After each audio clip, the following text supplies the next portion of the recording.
మీ ఎలాంటి వ్యాపార ప్రకటనలకైనా వెంటనే మా ఛానల్ సంప్రదించండి. గురుగారు నమస్కారం. గురుగారు ఓం శ్రీమాత్రే నమః. గురుగారు 2026 ఫిబ్రవరి మాసం విశేషంగా వృషభ రాశి వాళ్ళకి ఈ నెల ఎటువంటి అదృష్టం వరించబోతుంది? పంచగ్రహ కూటమి ఉంది, ప్రభావం ఉంది, అలాగే మహాశివరాత్రి ఉంది. వీటిని వినియోగించుకుని ఎటువంటి ఫలితాలు ఉండబోతున్నాయి వృషభ రాశి వాళ్ళకి? వీరికి వృషభ రాశి వారికి ఈ ఫిబ్రవరి మాసంలో 14 అంటే 3వ తేదీన బుధుడు రాహువుతో కలుస్తున్నాడు, 6వ తేదీన శుక్రుడు రాహువుతో కలుస్తున్నాడు. అంటే 10వ స్థానంలో కర్మస్థానంలో కలుస్తున్నారు వృషభ రాశి వారికి. దీని ద్వారా ఉద్యోగం ద్వారా వీరికి కొన్ని అనుకూలమైనటువంటి పరిస్థితులు, వ్యాపారం ద్వారా వీరు అంతకుముందు పెట్టినటువంటి షేర్స్ కానీ, లేకపోతే వీరి బంధువులు కానీ, ఆప్తమిత్రులు కానీ, లేకపోతే సంతానం ద్వారా కానీ ఏదైనా సరే వీరికి అధికమైనటువంటి లాభార్జన కలిగేటటువంటి అవకాశాలు వృషభ రాశి వారికి బుధరాహువుల యొక్క మిశ్రమం, అంటే వ్యాపారంలో వృద్ధి, అట్లాగే సంతానం ద్వారా విశేషమైనటువంటి ధనవృద్ధి, ఉద్యోగంలో కూడా అనుకోకుండా చక్కటి లాభార్జన కలగడానికి అవకాశాలు ఉన్నాయి. ముఖ్యంగా ఈ వృషభ రాశి వారికి భార్యాభర్తలు వీరి మధ్య చాలామందికి ఎడబాట్లు కలిగేయడానికి అవకాశాలు ఉన్నాయండి. ఎందుకంటే శుక్రుడు రాహువుతో ఎప్పుడైతే 10వ భావంలో 10వ స్థానంలో కలిశారో వీరు చేతులారా కొంత చేసుకునేది ఉంటుంది. భార్యాభర్తల మధ్య సరైన అనుకూలత లేకుండా ఈ రాహువు శుక్రుడు అంటే కొంతమందికి అయితే ఇల్లీగల్ కాంటాక్ట్స్ అని ఉంటాయి. కొంతమంది ఊరినే మాట్లాడితేనే దోషము, కొంతమంది ఫోన్లో మాట్లాడుతూ వాళ్ళు క్లయింట్స్ కావచ్చు, అంటే వాళ్ళు చేసే వ్యాపారాలు ఉద్యోగాలు ఏదైనా కానివ్వండి, అవతల వాళ్ళు ఫోన్లో మాట్లాడుతుంటే భార్య కావచ్చు భర్త కావచ్చు, అంటే దంపతులు అంటే ఇద్దరిలో ఎవరైనా కావచ్చు అండి. కొంతమంది వృషభ రాశి వారు లేడీస్ ఉంటారు, వాళ్ళు ఏదో పాపం మాట్లాడితే భర్తకి అనుమానము, భర్త మాట్లాడుతుంటే భార్యకి అనుమానం. ఇక్కడే ఇక్కడ చాలా వరకు అర్ధరహితం అయిపోయి మరి ఇక్కడ బుధుడు కమ్యూనికేషన్ గ్రహం కూడా అక్కడే ఉంది.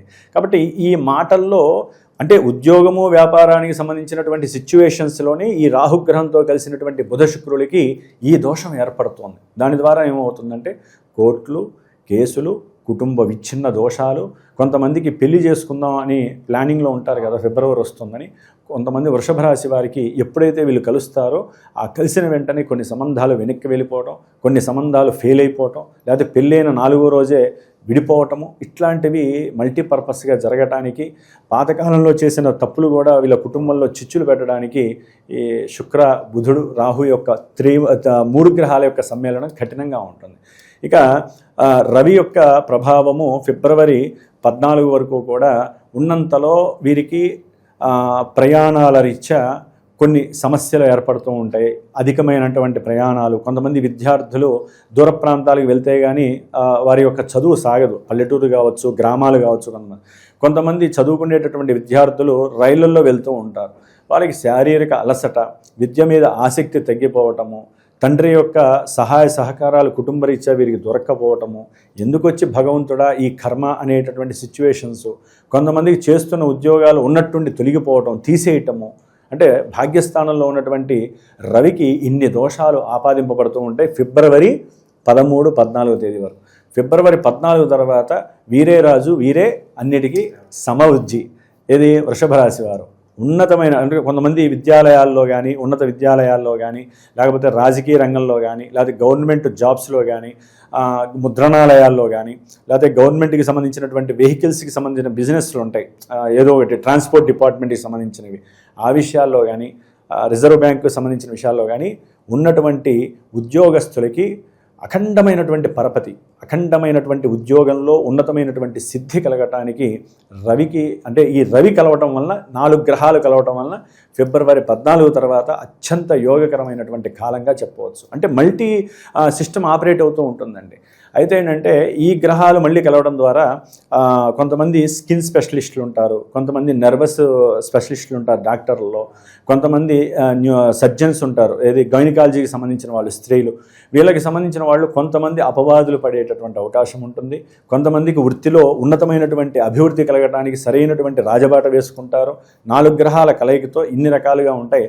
ఔషధాలు, మందులు, మనకి సప్లై చేసేటటువంటి ఇంజెక్షన్లు, వీటికి సంబంధించిన వాటిల్లో కూడా కొన్ని అవకతవకలు, గవర్నమెంట్కి సంబంధించిన అవకతవకలు ఉద్యోగస్తులకి అదొక బెరడగా కూడా తయారవుతుందండి. అంటే ఉద్యోగ అభివృద్ధి కొంతమందికి ఉంటుంది, కొంతమందికి వాళ్ళ గ్రహస్థితి ఏమన్నా లోపం ఉంటే ఈ రవి రాహుల యొక్క కలయిక, బుధ శుక్రుల కలయిక చాలా చాలా మెస్మరైజింగ్గా ఉంటుంది. అది అనుభవిస్తే కానీ వాడికి చివరి దాకా జరగదు. గవర్నమెంట్ పొలిటీషియన్స్కి అయితే కనుక వీరు చేసినటువంటి కొన్ని ఫ్రాడ్కి, ధనపరమైనటువంటి వ్యాపారపరమైనటువంటి అంతర్గతంగా వీరికి ఉన్నటువంటి సిస్టమ్స్కి, ఆ ఫ్రాడ్స్కి కొంతమందికి జైళ్ళు కూడా వెళ్ళేటటువంటి అవకాశం, అంటే అక్కడ దాకా వెళ్ళినంత పని కూడా కలిగే అవకాశం ఉంటుంది. లేనిపోని అపవాదులు కలుగుతాయి. ఇది 4 గ్రహాలు ఆ 10వ స్థానంలో ఫిబ్రవరి 14 తర్వాత కలుగుతుంది. ఇక మహారాజు ఎవరు? కుజుడు. ఈయన వచ్చేసి ఫిబ్రవరి 23 నుంచి వాళ్ళందరితో కలుస్తాడు. ఏది? ఆ 4 గ్రహాలతో ఈయన కలుస్తాడు.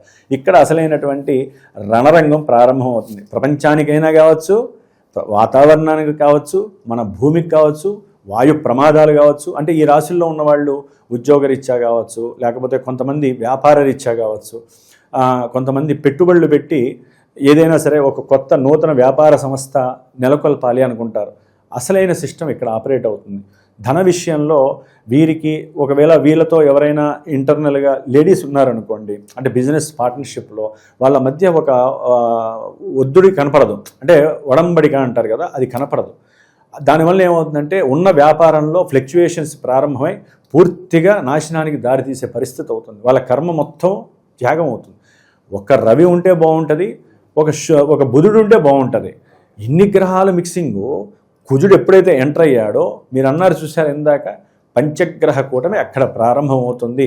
విద్యలో వీరి యొక్క వ్యవస్థ చాలా వరకు అనుకున్న లెవెల్లో రాకపోవడం అనేది జరుగుతుంది. వైద్య విద్యార్థులకి కొంచెం కుంటుపడే అవకాశం కలుగుతుంది. రాసిన ఎగ్జామ్స్లో కూడా చాలా వరకు ఇబ్బందులు ఎదురయ్యే అవకాశం ఉంటుంది. ఆర్థికంగా ఫ్లక్చువేషన్స్ అయితే, అంటే ఈ బుధ కుజులు కలవటం వలన వ్యాపారంలో ధనపరంగా కావచ్చు, 2 వ్యాపారస్తులు 4 వ్యాపారస్తులు కలిసి మల్టిపుల్గా ఎవరైనా సరే పెట్టుబడులు పెట్టుంటే ఆ పెట్టుబడులకి సంబంధించిన ఆ షేర్స్ విషయంలోనో, లేకపోతే వీళ్ళ మానసిక వికారాల్లోనో ఎక్కడో తేడా వచ్చేసి అంతర్గత చర్చలు బాగా జరుగుతాయి. వాడు మోసం చేస్తున్నాడు, వీడు మోసం చేస్తున్నాడని ఇద్దరు ఒకడవుతారు, ఒకడవుతాడు, మళ్ళీ వీడియోలు వాడుతూ ఇట్లా రకరకాల వ్యాపకాలతో పంచగ్రహ కూటమి ఈ యొక్క వృషభ రాశి వారిని బెంబేలెత్తిస్తుంది. లాభంలో ఉన్నటువంటి శని భగవానుడు ఎప్పటికప్పుడు కాపాడడానికి సిద్ధంగా ఉన్నాడు వృషభ రాశి వారికి. ఒక్క శని భగవానుడు లాభంలో ఉండి ఆ వృషభ రాశిని చూస్తున్నాడు కాబట్టి చాలా వరకు అనుకూలము. పోతాయి అనుకున్నటువంటి షేర్స్ని కూడా ఆయన నిలబెట్టేటటువంటి పరిస్థితి ఈ వృషభ రాశి వారికి ఉంది. అయితే విద్యార్థులకి చతుర్థంలో ఉన్నటువంటి కేతువు కాస్త విద్యా విఘ్నాలు, ఈ గ్రహాలన్నీ ఆ విద్యాస్థానం మీద పడుతుంది. కాబట్టి విద్యార్థులకి అట్లా జ్ఞానం ఉంటుంది, బుద్ధి ఉంటుంది, వ్యాపకాలు రకరకాలు అవుతాయి. ప్రేమలు వ్యాపకాలు ఎక్కువైపోయి చదువులో నిమగ్నత తగ్గిపోతుంది, రకరకాల సమస్యలు వస్తాయి. కాబట్టి ముఖ్యంగా గురుగ్రహ 2వ స్థానం వలన వ్యాపారంలో కొత్త ఆలోచనల ద్వారా అకస్మాత్తుగా వీరికి ఏదో రకంగా ఆదాయం కలిసి వచ్చి చక్కటి ఆదాయ వనరులు కూడటం వలన వ్యాపారంలో ఇంకా డెవలప్మెంట్ చేయాలనే ఆలోచన తత్వము, కుటుంబంలో సుఖము, సౌఖ్యము, విశేషమైనటువంటి బ్యాంకు బ్యాలెన్సు, ఇవన్నీ కూడా గురుడు శని చక్కగా ఉన్నారు. ఈ 4 గ్రహాలు 5 గ్రహాలు ఇక్కడ ఉండటం ద్వారా మధ్యలో ఎప్పుడన్నా చంద్రుడు వచ్చి కలవడం ద్వారా అనుకున్న సంకల్పాలన్నీ బురదలో పోసినట్టుగా అయిపోతాయి. కాబట్టి ఇన్ని సమస్యలు అనేవి వీరికి ఫిబ్రవరి 23 నుంచి కొన్ని రోజులు మాత్రము మల్టిపుల్గా ఫ్లక్చువేషన్స్, అసలు వాళ్ళు ఏం చేస్తున్నారో వాళ్ళకి తెలియదు, రకరకాల సమస్యలు. పలానా కాల వ్యవధి అంటే ఏం చెప్తారు? పలానా ఈ టైం నుంచి ఈ టైం వరకు అట్లా ఏమైనా ఉంటుంది?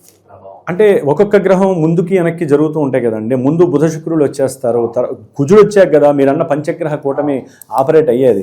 ఈయన వచ్చిన తర్వాత మళ్ళీ ఈ బుధ శుక్రులు ముందుకు వెళ్ళిపోతారు. ఇక అంటే శనితో కలుస్తారు వెళ్ళిపోయి.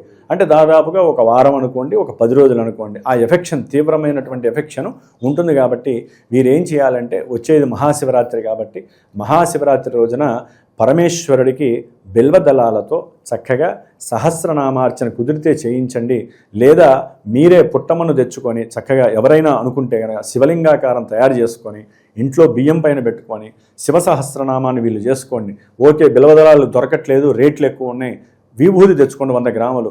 విభూతితో త్రయముఖం చదువుకోండి, లేకపోతే సహస్రనామం ఓం శివాయ గురవే నమః, లేకపోతే ఓం నమ శివాయ అనుకుంటూ విభూతి చేసి అది నిత్యము పెట్టుకోమనండి. వాళ్ళు చేసింది ఎటువంటి ఆపదలైనా సరే, మృత్యుదోషాలైనా సరే తొలగిపోతాయి. ఇందాక మనం అనుకున్నటువంటి వృషభ రాశి వారికి ఏ సమస్యలు అయితే వస్తాయి అనుకున్నామో ఆ సమస్యలన్నీ పరమేశ్వరుడు తునాతునకలు చేసేసి వీరిని కాపాడే బాధ్యత ఆయన తీసుకుంటాడు. గణపతికి మాత్రము నిత్యము ప్రదక్షిణము, ఏదైనా దేవాలయంలో విద్యార్థులు కంపల్సరీ వాహనాలు నడిపేటటువంటి వాళ్ళు, తల్లి యొక్క ఆరోగ్యం బాలేనటువంటి వాళ్ళు, అట్లాగే గృహ సమస్యలు, ఇంటి సమస్యలు, నిర్మాణాల్లో ఒక పట్టాన గవర్నమెంట్ నుంచి సహాయ సహకారాలు లేకపోవటం, అన్నదమ్ములతో బెడదగా ఉన్నటువంటి వాళ్ళు గణపతి హోమం చేయించుకోవటం విశేషము. లేదా గణపతి ఆరాధన ఏదో రకంగా గరికతోనో లేకపోతే గణపతికి సంబంధించిన పసుపు అక్షతలతోనో ఏదో రకంగా ఆరాధన చేసుకుంటూ వృషభ రాశి వాళ్ళు ఉన్నంతలో పరమేశ్వర అనుగ్రహంతో తృప్తిగా బతికేయచ్చు. ఆ పంచగ్రహ కూటమి వచ్చినా కూడా నిలబెట్టేటటువంటి పండగలు ఉన్నాయి కాబట్టి ఆదిత్య హృదయం చదువుకుంటే వాళ్ళ ఉద్యోగానికి ఏ సమస్య రాదు. ఓవరాల్గా ఈ వృషభ రాశి వాళ్ళకి ఫిబ్రవరి మాసం ఎలా ఉంటుంది, ఎటువంటి జాగ్రత్తలు తీసుకోవాలి, చాలా మంచి విశ్లేషణ అందించారు. ధన్యవాదాలు. శుభమస్తు.